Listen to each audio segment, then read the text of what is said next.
రోజుల్లో ముగించే విధంగా ప్రయత్నం చేస్తున్నారు. ఇది గత శాసనసభ చరిత్రలో ఎప్పుడు కూడా జరగలేదు. గతంలో ఎప్పుడైనా బడ్జెట్ కనీసం 8-10 రోజులు చర్చ జరిగేది. పద్దుల మీద 4 రోజుల నుంచి 8 రోజుల వరకు గతంలో మాట్లాడిన సందర్భాలు ఉన్నాయి.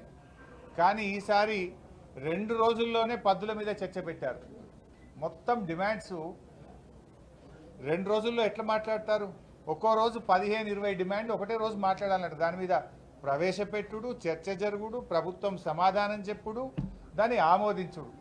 15 డిమాండ్లు ఒక్కొక్క రోజు జరుగుతాయా? 2 రోజుల్లో మొత్తం డిమాండ్స్ మీద చర్చ జరగాలంటున్నారు. బడ్జెట్ మీద చర్చ, రిప్లై ఒకటే రోజు పూర్తి కావాలంటున్నారు.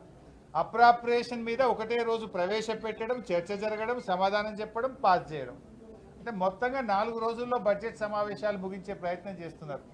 అంటే కనీసం శాసనసభలో చర్చించడానికి కూడా ఈ ప్రభుత్వం సిద్ధంగా లేదు.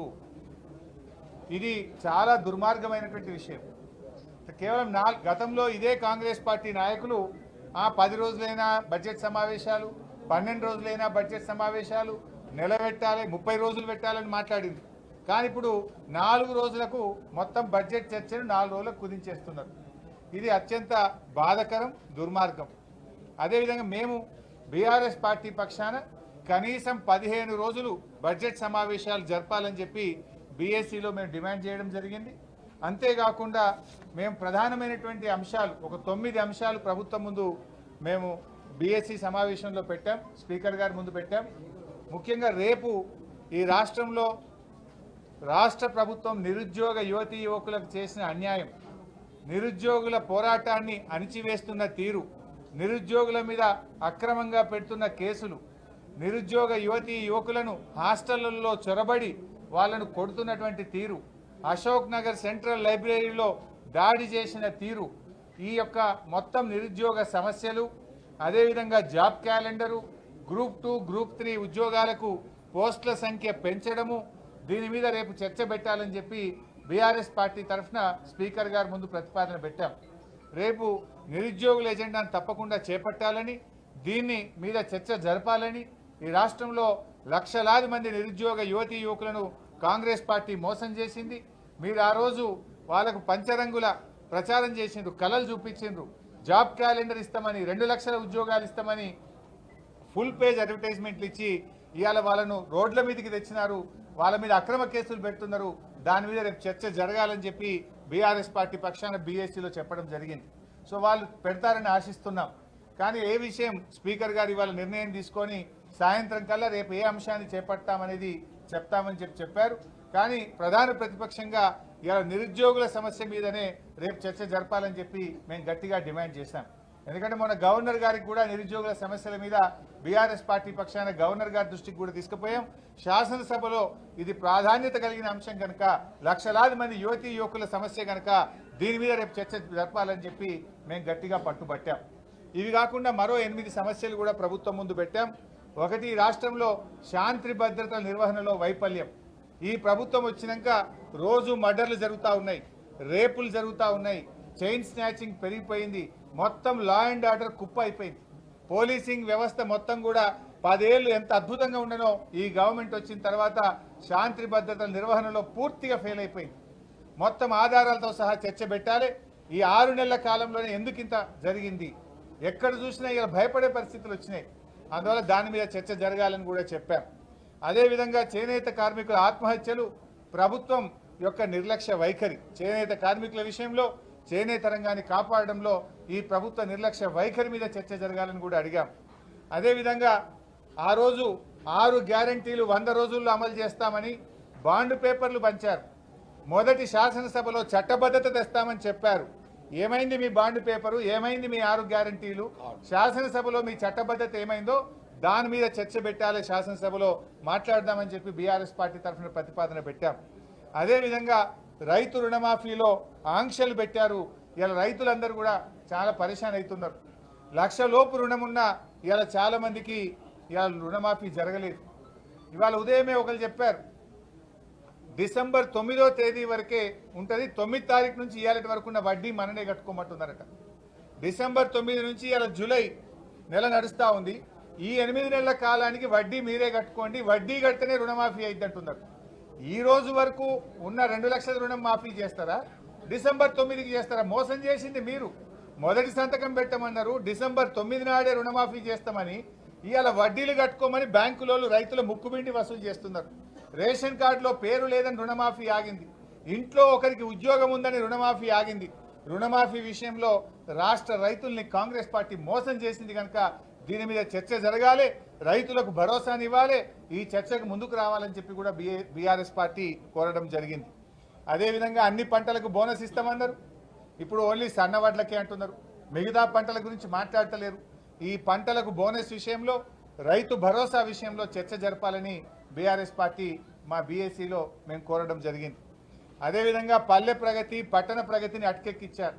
గ్రామ పంచాయతీలకు, మున్సిపాలిటీలకు నిధులు ఇస్తలేరు. మొత్తం పారిశుద్ధ్య నిర్వహణ ఎక్కడికక్కడ నిలిచిపోయింది. గ్రామాల్లో డయేరియా, మలేరియా, డెంగ్యూ, వైరల్ ఫీవర్స్తో ప్రజలందరూ ఇబ్బంది పడుతున్నారు. హైదరాబాద్లో ప్రతి 3 ఇంట్లకు ఒక ఇంట్లో జ్వరంతో బాధపడుతున్నారు. ప్రజలు కష్టాల్లో ఉన్నారు. ఇవాళ మొత్తం ఈ ప్రభుత్వం స్థానిక సంస్థల్ని నిర్వీర్యం చేసింది. ₹1 విడుదల చేస్తలేరు కనుక ఈ స్థానిక సంస్థలకు ఇవ్వాల్సిన నిధుల మీద పూర్తి స్థాయి చర్చ జరగాలి. స్థానిక సంస్థలు, మున్సిపాలిటీలు, గ్రామ పంచాయతీల్లో ప్రజా ఆరోగ్యం దెబ్బతింటుంది. దాని మీద మాట్లాడడానికి కూడా మేము కోరడం జరిగింది. ఇదే కాకుండా ఫీజు రియంబర్స్మెంట్, కాలేజీ పిల్లలకి ఇచ్చే ఫీజు రియంబర్స్మెంట్ ఈ గవర్నమెంట్ వచ్చిన 8 నెలల్లో ₹1 ఇయ్యలే. ఇలా పిల్లలు రోడ్డు మీద పడతా ఉన్నారు. పిల్లలకు ఇలా సర్టిఫికెట్లు ఇస్తలేరు కాలేజీలోళ్ళు. 8 నెలల్లో ₹1 ఫీజు రియంబర్స్మెంట్ ఇవ్వకుండా మరి ఇలా విద్యార్థులను ఈ ప్రభుత్వం మోసం చేస్తూ ఉంది, ఇబ్బంది పెడతా ఉంది కనుక ఫీజు రియంబర్స్మెంట్ మీద కూడా డిస్కస్ చేయాలని చెప్పాం. ఇక 9వ అంశానికి వస్తే మరి గత ప్రభుత్వం మంజూరు చేసిన పనులన్నీ అర్ధాంతరంగా ఆపేశారు. ఆ పనులను కొనసాగించాలి, పెండింగ్ బిల్లులు విడుదల చేయాలి, అసంపూర్తిగా ఉన్న మన ఊరు మన బడి పనులు కానీ వివిధ కార్యక్రమాలన్నీ కూడా మధ్యలో ఆపుతా ఉన్నారు. ప్రగతి అనేది ఒక కంటిన్యూయస్ ప్రాసెస్. వాటిని పూర్తి చేయాలి, పెండింగ్ బిల్లులు విడుదల చేయాలి, అసంపూర్తిగా ఉన్న పనులన్నింటినీ కూడా పూర్తి చేయడానికి ప్రభుత్వం చర్యలు తీసుకునే దాని మీద కూడా చర్చ పెట్టాలని చెప్పి కోరాం. ఈ 9 అంశాల మీద కూడా శాసనసభలో మరి బీఆర్ఎస్ పార్టీ తరఫున మేము ప్రతిపాదించాం. వీటన్నిటి మీద కూడా ప్రభుత్వం ముందుకు రావాలని శాసనసభ స్పీకర్ గారిని, ప్రభుత్వాన్ని కూడా మేము కోరడం జరిగింది. ఇకపోతే కేంద్ర ప్రభుత్వం ఇలా బడ్జెట్ ప్రవేశపెట్టారు. ఇలా కేంద్ర బడ్జెట్లో చూస్తే నిజంగా బాధ కలుగుతూ ఉంది. తెలంగాణ అనే పదమే ఉచ్చరించలేదు. ఆంధ్రప్రదేశ్ పేరు చాలాసార్లు ఉచ్చరించారు. సరే ఇవ్వండి, ఆంధ్రప్రదేశ్కి ఎందుకు ఇచ్చారని నేను అనను. ఆంధ్రప్రదేశ్లో పోలవరం త్వరితగా పూర్తి చేస్తామన్నారు, క్యాపిటల్కు డబ్బులు ఇస్తామన్నారు, వెనుకబడిన జిల్లాలకు డబ్బులు ఇస్తామన్నారు, ప్రత్యేకంగా అనేక సార్లు ప్రకటించారు. సంతోషం. కానీ తెలంగాణ విషయం ఏమైంది? మరి ఈ ప్రభుత్వం ఏం చేస్తూ ఉంది? మేము కేంద్రంతో సత్సంబంధాలు మెయింటైన్ చేస్తున్నాం, మోడీ గారికి చాలా దగ్గరగా ఉన్నాం, మేము కేంద్ర మంత్రుల్ని రోజూ కలుస్తున్నామన్నారు. కనీసం తెలంగాణ ప్రస్తావన కూడా లేదు. బీజేపీ, కాంగ్రెస్ ఇద్దరు కలిసి ఇవాళ తెలంగాణకు తీవ్రమైన అన్యాయం జరిగింది. తెలంగాణలో కూడా వెనుకబడిన జిల్లాలు ఉన్నాయి. రాష్ట్ర విభజన చట్టంలో తెలంగాణలోని 9 జిల్లాలు వెనుకబడిన జిల్లాలు ఉన్నాయి. మరి ఈరోజు రాయలసీమ, మీరు కొంత ఆంధ్రాలో వెనుకబడిన జిల్లాల గురించి కేంద్ర బడ్జెట్లో మాట్లాడారు. తెలంగాణ వెనుకబడిన జిల్లాల గురించి ఎందుకు మాట్లాడలేదు? ఈ రాష్ట్రం నుంచి కేంద్రంలో మంత్రులుగా ఉన్న కిషన్ రెడ్డి గారు, బండి సంజయ్ గారు ఎందుకు చొరవ చూపడం లేదు అని నేను అడుగుతా ఉన్నా. ఆంధ్ర వెనుక జిల్లాలకు డబ్బులు ఇచ్చినప్పుడు, ప్రత్యేక నిధులు ఇచ్చినప్పుడు తెలంగాణలోని వెనుకబడిన జిల్లాలకు ఎందుకు మొండి చేయి చూపుతున్నారు? అంటే తెలంగాణ పట్ల కేంద్రానికి, బీజేపీకి ఎందుకు ఇంత నిర్లక్ష్యం అని చెప్పి నేను అడుగుతా ఉన్నా. ఇలా మనకు జాతీయ ప్రాజెక్టు గురించి లేదు. మా పాలమూరు ఎత్తిపోతల పథకానికి జాతీయ ప్రాజెక్ట్ ఇవ్వచ్చు కదా, ఎందుకు ఇవ్వట్లేదు? ఆంధ్రాకి ఇచ్చినప్పుడు మాకు కూడా ఒక జాతీయ ప్రాజెక్ట్ ఇవ్వాలి కదా. బయ్యారం ఉక్కు ఫ్యాక్టరీ గురించి ప్రస్తావన లేదు, వరంగల్ కోచ్ ఫ్యాక్టరీ గురించి ప్రస్తావన లేదు. తెలంగాణకు ఓవరాల్గా గుండు సున్నా ఇచ్చింది. కేంద్ర ప్రభుత్వం ఈ రోజు పెట్టిన బడ్జెట్లో తెలంగాణకు మొండి చేయి చూపించింది. మొత్తంగా ఇచ్చింది ఏమని ఉంటే గుండు సున్నా తప్ప ఏమి లేదు. తెలంగాణకు బీజేపీ ప్రభుత్వం తీరని అన్యాయం చేయడం జరిగింది. ఇది మరి తెలంగాణ నుంచి ఉన్న 8 మంది ఎంపీలు, ఇవాళ బీజేపీ ఎంపీలు దీని మీద కేంద్రం మీద ఒత్తిడి తేవాలి. ఈ రాష్ట్రం నుంచి కేంద్రంలో ఉన్న మంత్రులు తెలంగాణకు జరిగిన అన్యాయం మీద స్పందించి ఈ రాష్ట్రానికి నిధుల్లో వాటా దేవాలని చెప్పి బీఆర్ఎస్ పార్టీ డిమాండ్ చేస్తుంది. మిత్రులారా, అందరికీ